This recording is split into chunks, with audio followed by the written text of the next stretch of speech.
Okay, welcome to the channel. Welcome to Banter in the Box, episode 16, game week 11 review. Another big week in the Family Fantasy Football League. Few managers, well, 5 managers making transfers this week. In this week's video, I'll be doing the normal league table highlights. We have a new entry on the Wall of Shame. I'll also be sharing a quote of the week. Lots of banter on the Family Fantasy Football League YouTube, Facebook group this week, which was good. And I'll be giving you a manager of the season update. Here's league table review. Here is the bottom of the table at the end of game week 11. Nicholas Anelka still propping up the table as she has been for many weeks now, but she wasn't the lowest scorer. Excuse me, let's just turn down that phone. Dustbin Dynamos were the lowest scorers this week. Dropped one place to second from bottom. The lowest position John has been since he was bottom on the 27th of October 2016. So as last week when he dropped a place to 26th, it was the lowest position he'd been since the 27th of October 2016. 27th is now the lowest he's been since he was bottom on the 27th of October 2016. So the lowest John has been for over 4 years. Elsewhere at the bottom of the table, I've got a life dropped a place to 19th. The lowest position Mops has been since game week 2. She was one of those 5 managers, as was John, that jumped into the transfer market, so things might start looking up for those two.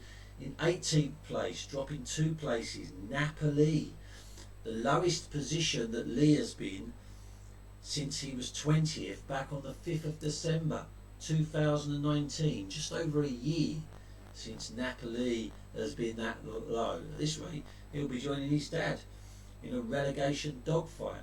Biggest climber this week, yours truly, Chairman's Choice, up 3 places to 16th. That's the highest I've been since game week 3.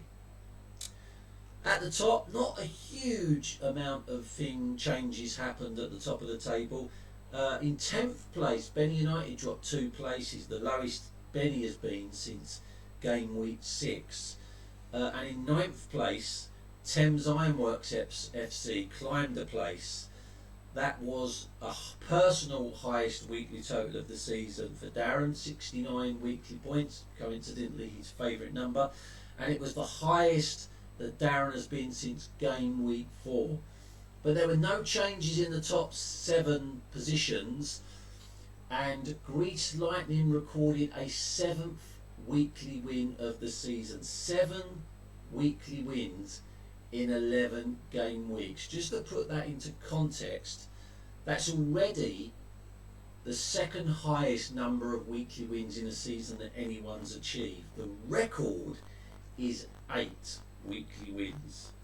So Alexi is only 1 away from equaling the record number of weekly wins in a season, and we are only in early December. He's now 117 points clear at the top of the table, and I'm calling it now. I cannot see Alexi being caught this season. Please don't give up, everyone, but he's looking unbeatable as far as I can see.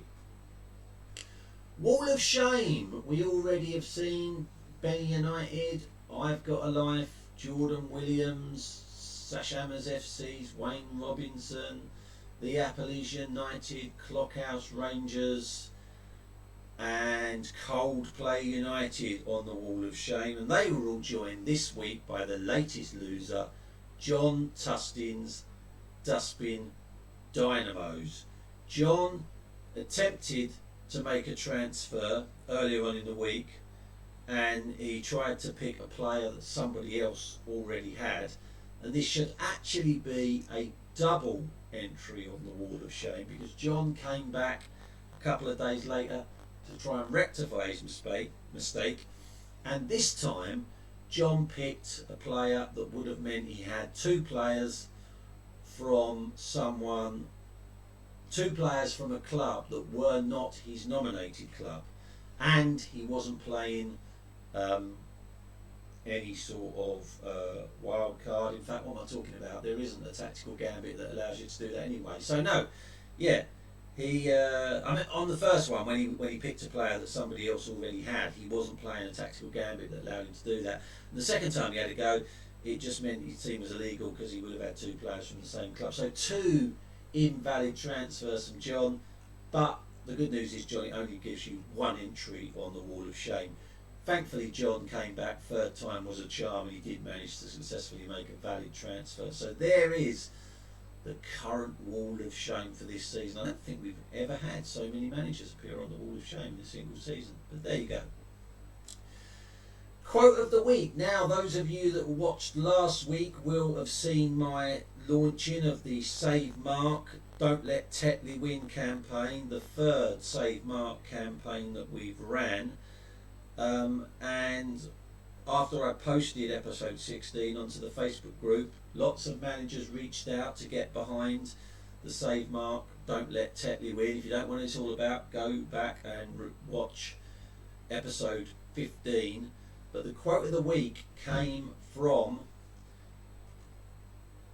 Greece Lightning Alexi Lagos, and he said, I've got quite a lot of loose change at the moment from all these manager of the months I'm winning, so I would be more than happy to cover the £8 for Benny.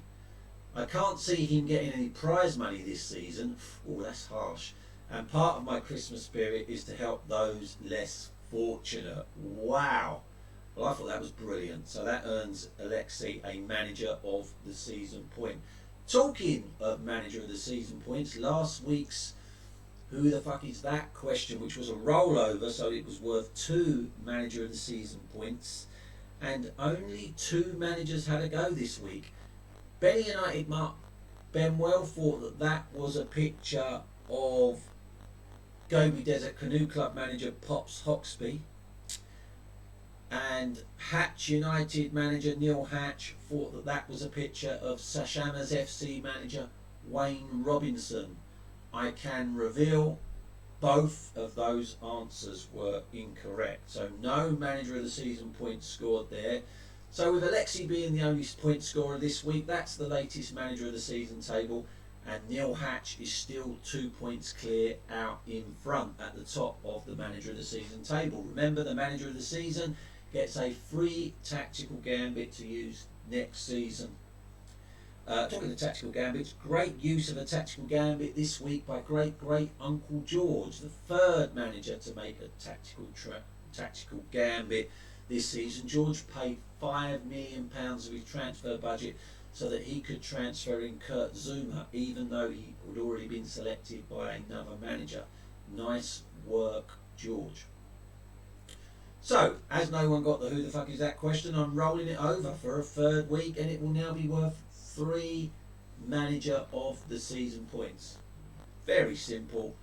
That is a photo of a current Family Fantasy Football League manager. We know it's not Pops Hoxby. We know it's not Wayne Robinson. There were 3 managers that we excluded last week. I can't remember off the top of my head who they were. So anyway, if you've been paying attention every week, if you're not, you're going to have to go back and watch the videos, the previous video. But we now know the 5 managers that it's not. So you have a 1 in 23 chance of getting it right, and it is worth 3 manager of the season points.